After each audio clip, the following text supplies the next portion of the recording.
Saudara sebangsa setanah air dimanapun Anda berada, saya Luhut Binsar Panjaitan ingin memberikan testimoni saya mengenai pemilihan presiden sekarang ini.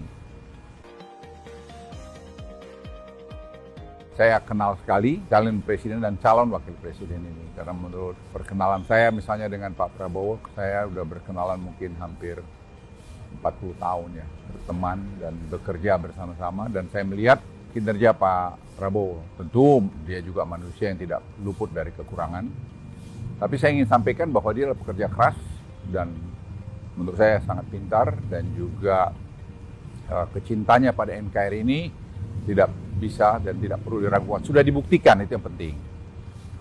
Kami sama-sama di Kopassus di Baret Merah, dan saya kenal waktu dia masuk ke Kopassus Letnan 2 dan saya waktu itu Letnan 1. Dan tugas operasi di tim-tim maupun di beberapa tempat lain yang dilakukan, ada yang tertutup, ada yang terbuka, itu dilakukan dengan baik sekali. Jadi saya ingin sampaikan bahwa proven, itu kalau mungkin bahasa kerennya mungkin, ya dia sudah terbukti lah mampu memanage dalam keadaan susah sekalipun.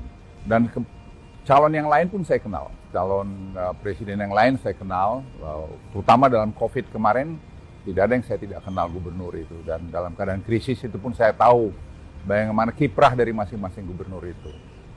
Dan calon wakil presiden pun saya kenal saudara Gibran dari sejak muda, dan bagaimana keteguhan hatinya. Maka saya tidak setuju waktu sampaikan anak ingusan, karena orang tidak berhitung. Sama dengan Pak Jokowi waktu menjadi wali kota untuk jadi gubernur DKI.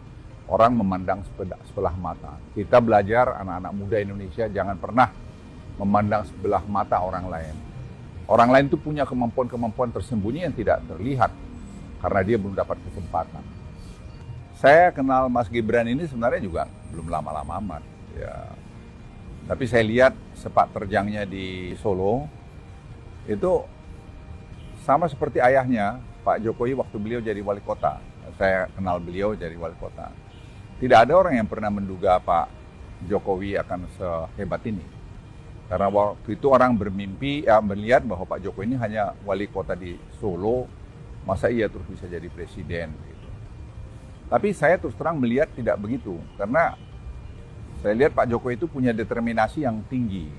Kemudian saya lihat Pak Gibran itu juga menata Solo itu juga luar biasa. Saya pergi beberapa kali ke Solo, dan saya lihat dia mengikuti jejaknya Pak Jokowi.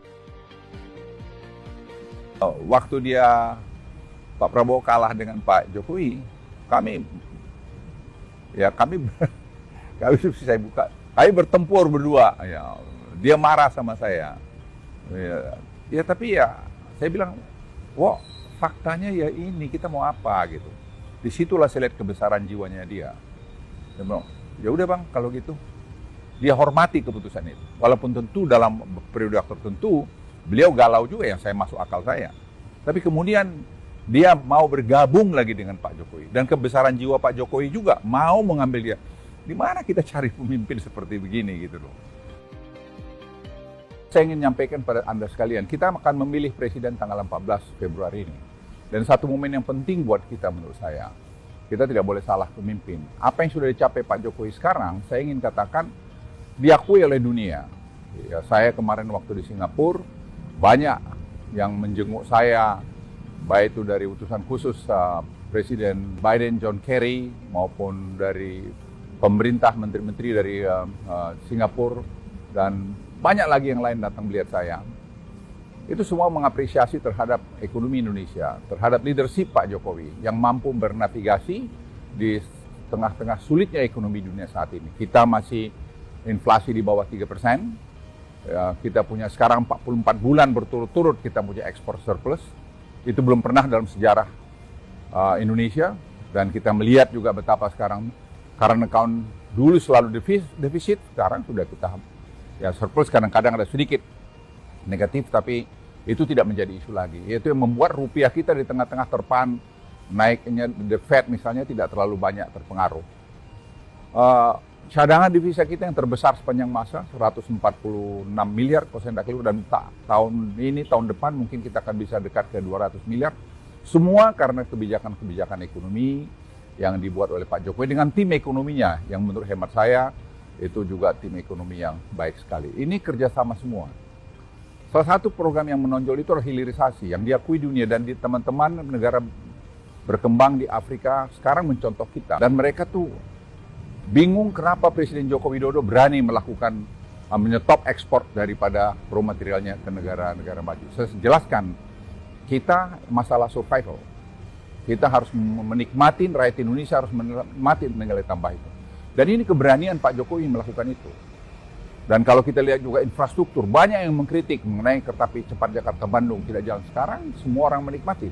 Tentu masih ada kurang di sana-sini, tidak mungkin itu seperti balik tangan sendiri. Dan kemudian saya bilang hilirisasi seaweed, rumput laut. Tidak ada mungkin, atau sedikit sekali bangsa ini yang tahu bahwa sekarang terjadi satu perubahan yang luar biasa. Ini program tidak jangka pendek, jangka menengah, panjang. Nah, ini diskusi semacam ini kan perlu keberlanjutan. Tidak mungkin selesai zamannya Pak Jokowi dan tidak mungkin juga selesai semua pada zaman presiden yang akan datang. Oleh karena itu kontinuitas menjadi kunci. Keberlanjutan menjadi kunci. Tidak perubahan-perubahan. Perubahan itu kita mulai dari nol lagi. Mulai dari nol lagi itu saya mengalami 10 tahun sebagai pembantu presiden, sebagai kepala staf presiden dan sebagai menteri berbagai jabatan. Tidak gampang.